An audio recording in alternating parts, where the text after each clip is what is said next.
नमस्कार मित्रों, कैसे हो सभी लोग? बढ़िया हो मित्रों।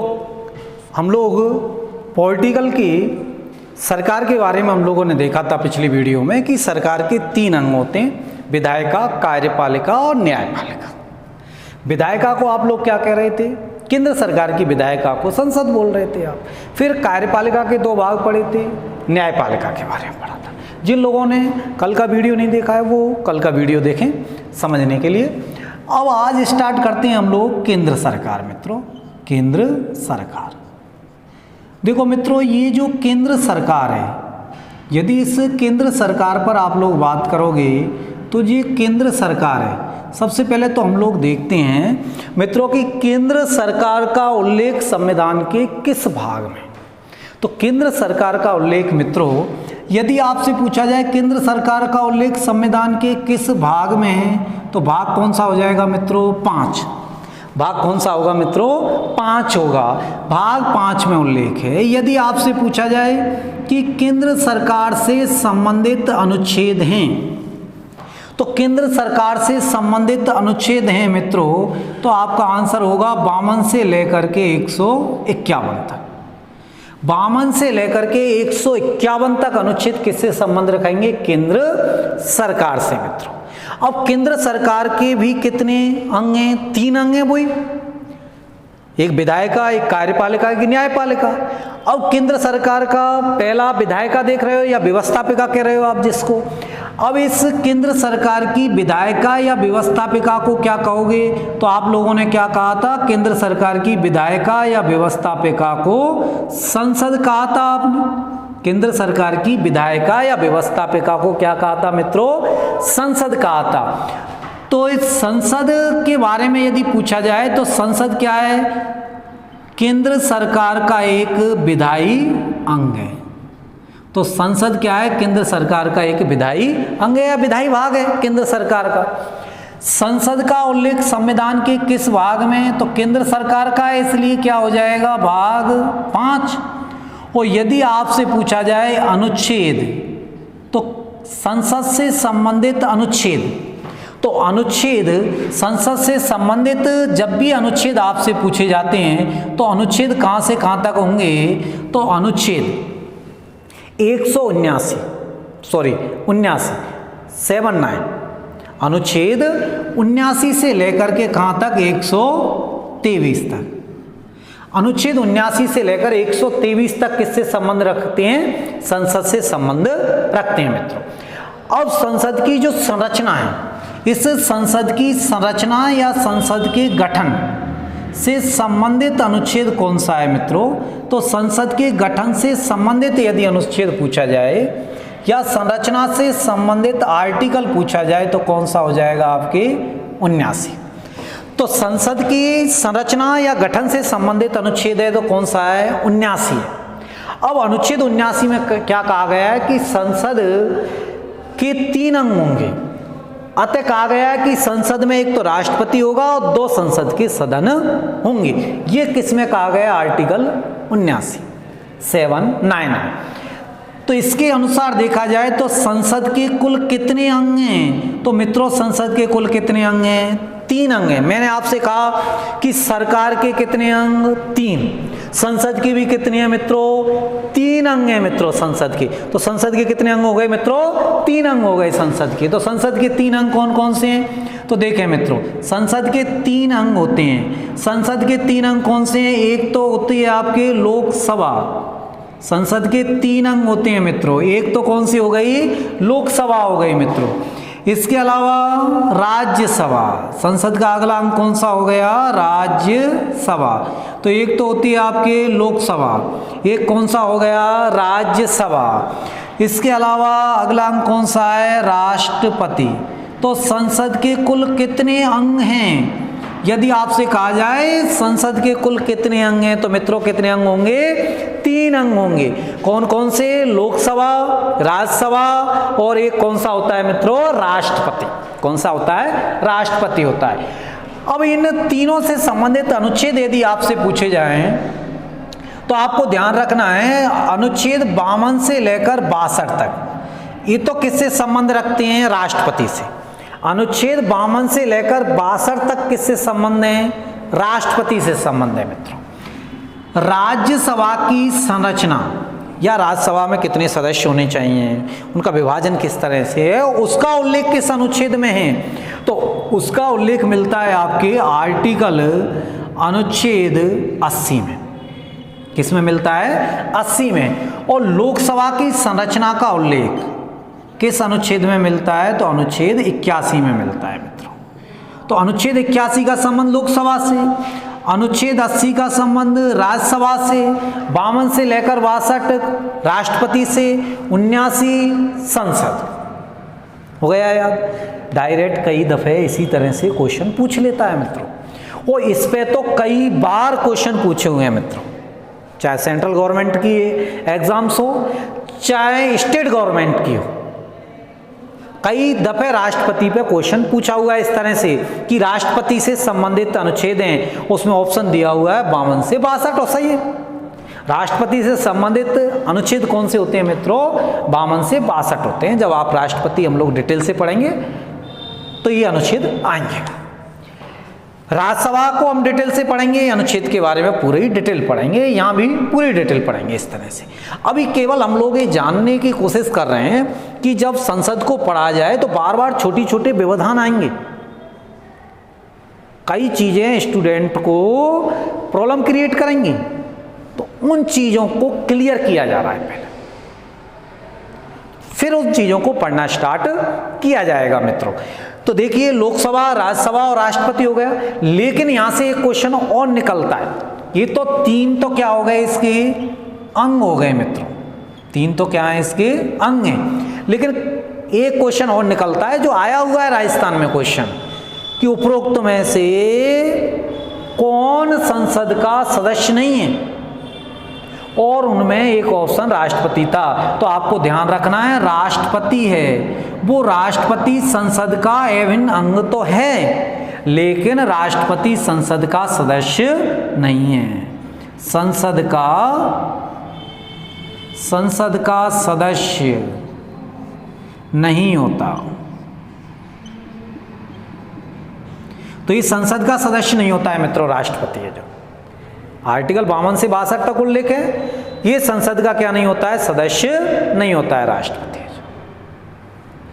अब बात आती है कि संसद के अंग 3 हैं, लेकिन मित्रों आपसे पूछ लिया जाए कि जो संसद है, ये जो संसद है, पार्लियामेंट है, इस संसद के कुल कितने सदन हैं? तो मित्रों आपको लोगों को ध्यान रखना है, ये जो संसद है, इस संसद के कुल कितने सदन होते हैं? तो 2 सदन होते हैं। तो संसद के यदि आपसे पूछा जाए कितने सदन होते हैं मित्रों, तो आंसर क्या होगा? 2 सदन। कितने अंग होते हैं मित्रों? तो कितने अंग होते हैं? 3। तो संसद के 3 तो क्या होते हैं? अंग होते हैं मित्रों। और सदन कितने होते हैं? 2 सदन होते हैं मित्रों। 2 सदन कौन कौन से होते हैं मित्रों? तो एक तो कौन सा सदन होगा? लोकसभा। एक तो कौन सा सदन हो गया? लोकसभा। और एक कौन सा सदन हो गया मित्रों? राज्यसभा। तो संसद के सदन पूछे जाएं कितने सदन होते हैं, तो मित्रों संसद के कितने सदन होते हैं? तो 2 सदन होते हैं। कौन से? तो लोकसभा और राज्यसभा। तो संसद के 2 क्या हैं? सदन है। संसद के 3 क्या हैं? अंग हैं। राष्ट्रपति संसद का क्या नहीं है? सदस्य नहीं। क्लियर हुआ मित्रों? अब देखें आप लोग, यहां जो सांसद पढ़ोगे आप लोग, उनको लेकर भी स्टूडेंट के, कई स्टूडेंट में क्लियरिटी नहीं रहती है कि ये जो सांसद हैं, हम लोग प्रत्येक चीज को ठीक प्रकार से पढ़ेंगे, एकदम क्लियर करते हुए पढ़ेंगे, जिससे आपको परेशानी नहीं आएगी। यहां पर हम लोग देखते हैं कि जो सांसद हैं, एक छोटा सा कॉन्सेप्ट है कि जो सांसद हैं, ये सांसद कहां बैठेंगे मित्रों? जिनको एमपी कहते हो आप, मेंबर ऑफ पार्लियामेंट कहते हो, एमपी कहते हो, मेंबर ऑफ पार्लियामेंट कहते हो। ये जो सांसद हैं या मेंबर ऑफ पार्लियामेंट हैं, ये कहां बैठते हैं? तो सांसद कहां बैठेंगे? संसद में। ऐसे जोड़ो शब्द को, सांसद संसद में। क्लियर हुआ? तो सांसद कहां बैठते हैं? संसद में बैठते हैं मित्रों। अब ये जो सांसद हैं, ये सांसद 2 प्रकार के होते हैं। सांसद कितने प्रकार के होते हैं? 2 प्रकार के। एक तो कौन से सांसद होते हैं? प्रत्यक्ष सांसद होते हैं मित्रों। ये कौन से सांसद होते हैं? अप्रत्यक्ष सांसद होते हैं मित्रों। तो एक तो प्रत्यक्ष सांसद होते हैं, एक कौन से सांसद होते हैं मित्रों? अप्रत्यक्ष सांसद होते हैं। अब आप लोगों को ध्यान रखना है कि जो प्रत्यक्ष सांसद हैं वो क्या है, अप्रत्यक्ष सांसद हैं वो क्या है। जहां भी आपको प्रत्यक्ष और अप्रत्यक्ष शब्द आ जाए उसका सीधा अर्थ ध्यान रखना है। क्या प्रत्यक्ष का मतलब है कि आपसे वो व्यक्ति वोट लेने आया है और आपने सीधा उसको वोट दिया है, आपसे सीधा वोट मांगने आया और आपने वोट दिया है उसके लिए, वो कैसा होगा? प्रत्यक्ष होगा। लेकिन जनता ने वोट नहीं दिया है उस व्यक्ति के लिए, जनता के किसी प्रतिनिधि ने वोट दिया है, तो वो कैसा होगा? अप्रत्यक्ष होगा मित्रों। वो कैसा होता है? अप्रत्यक्ष होता है मित्रों। जिन सांसदों को कौन वोट देती है? जनता। वो सांसद कैसे होते हैं? प्रत्यक्ष। जिनको जनता वोट ना दे करके जिस राज्य से उस सांसद को चुना जाता है उस राज्य की विधानसभा के विधायक वोटिंग करते हैं, क्योंकि उस राज्य की जनता का प्रतिनिधि कौन होगा? विधायक होगा। जैसे आपको उदाहरण के रूप में बताता हूं मित्रों, जैसे आपके करौली के विधायक कौन है? लाखन सिंह जी। इसका मतलब करौली की जनता का प्रतिनिधित्व कौन कर रहे हैं? लाखन सिंह जी कर रहे हैं। करौली की जनता का प्रतिनिधित्व कौन कर रहे हैं? लाखन सिंह जी कर रहे हैं। तो ऑटोमेटिकली अब लाखन सिंह जी यहाँ पर जब भी अप्रत्यक्ष सांसदों की वोटिंग हो रही है तो लाखन सिंह जी जब वोटिंग कर रहे हैं तो अपने आप ही करौली की जनता की वोटिंग हो रही है, ऐसा माना जाता है। तो इसलिए विधायक, राज्यों के जो विधायक हैं वो इनके लिए वोटिंग करते हैं, इन सांसदों के लिए यहाँ जनता वोटिंग करती है। तो जो प्रत्यक्ष सांसद हैं वो प्रत्यक्ष सांसद कहाँ पर बैठते हैं मित्रों? तो ये जो प्रत्यक्ष सांसद हैं ये प्रत्यक्ष सांसद कहाँ जाकर बैठते हैं? लोकसभा में। प्रत्यक्ष सांसद कहाँ जाकर बैठते हैं मित्रों? लोकसभा में जाकर बैठते हैं। और जो अप्रत्यक्ष सांसद हैं ये अप्रत्यक्ष सांसद कहाँ जाकर बैठते हैं मित्रों? तो अप्रत्यक्ष सांसद कहाँ जाकर बैठते हैं? तो अप्रत्यक्ष सांसद बैठते हैं कहाँ पर? राज्यसभा में। क्लियर हुआ मित्रों कि राज्यसभा के सांसद कहाँ से आए, लोकसभा के कहाँ से आए। स्टूडेंट लोकसभा, राज्यसभा, राष्ट्रपति, अरे ये क्या पूरी पॉलिटिकल पढ़ लेता है। बहुत सारे स्टूडेंट यही पकड़ नहीं पाते हैं कि ये सांसद क्या बवाल है क्या चीज सांसद, और रट रहे हैं ये हमारा सांसद है, ये ऐसा। बहुत सारे मूल मंत्रों को नहीं जानते हैं लोग। जैसे बहुत सारे पार्टियों से जुड़े रहते हैं, बहुत से लोग कहते हैं हम कांग्रेस पार्टी से जुड़े हुए हैं, बहुत से कहते हैं हम बीजेपी पार्टी से जुड़े हुए हैं, या जो भी पार्टी से वो जुड़े हुए हैं हम आप पार्टी से जुड़े हुए हैं। और यदि उनसे पूछा जाए कि आप कांग्रेस से क्यों जुड़े, कांग्रेस की मूल धारा क्या है, मूल मंत्र क्या है, बीजेपी का मूल मंत्र क्या है, आप पार्टी का मूल मंत्र क्या है, बीएसपी का मूल मंत्र क्या है, तो वो डुस हो जाएंगे।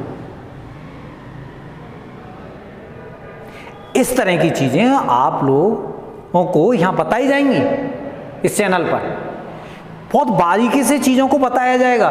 बिल्कुल आपको एक तरह से ऐसा मानकर चलो कि पॉलिटिकल एक व्यवहारिक रूप में ढाली जाएगी, जिससे स्टूडेंट को आसानी से लंबे समय तक चीजें याद रहें और एग्जाम हॉल तक व्यवस्थित कर पाए वो चीजों को।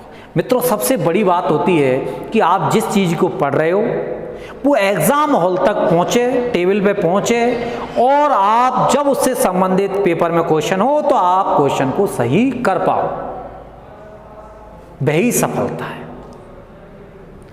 आप किसी भी टॉपिक को कितनी भी गहराई से पढ़ लो और मानकर चलो उसमें से क्वेश्चन आया और आप पे क्वेश्चन नहीं हुआ, तो क्या अर्थ रहा उस टॉपिक का? एग्जाम की दृष्टि से कोई अर्थ नहीं रहा। ठीक है, आपकी नॉलेज बढ़ गई उससे संबंधित, पर हमारा पहला अभी उद्देश्य क्या है? एग्जाम क्रैक करना। पहला उद्देश्य एग्जाम क्रैक करना है हमारा। इसलिए मित्रों, चीजों को तरीके से और क्लियर करते हुए पढ़ें। क्योंकि नेगेटिव मार्किंग वाली एग्जामों में स्टूडेंट को यही चीज़ें बैक लेकर आती हैं कि स्टूडेंट के कॉन्सेप्ट क्लियर नहीं होते हैं और स्टूडेंट ऊपर से सरफेसली चीज़ों को पढ़ जाता है जल्दबाजी में, और पढ़ने के बाद में जब वो एग्ज़ाम हॉल में बैठता है तो उसको लगता है यार ये तो पढ़ रखा है, और जैसे ही वो टिक करता है घर आकर देखता है बोर्ड कुछ अन्य आंसर मानता है, वो कुछ अन्य करके आता है, सब कुछ बराबर हो जाता है उसका। तो इसलिए आपको ध्यान रखना है। तो सांसद दो प्रकार के होंगे, एक प्रत्यक्ष एक प्रत्यक्ष। प्रत्यक्ष सांसद कहाँ बैठते हैं? लोकसभा में, जिनको जनता वोटिंग करती है प्रत्यक्ष सांसदों को।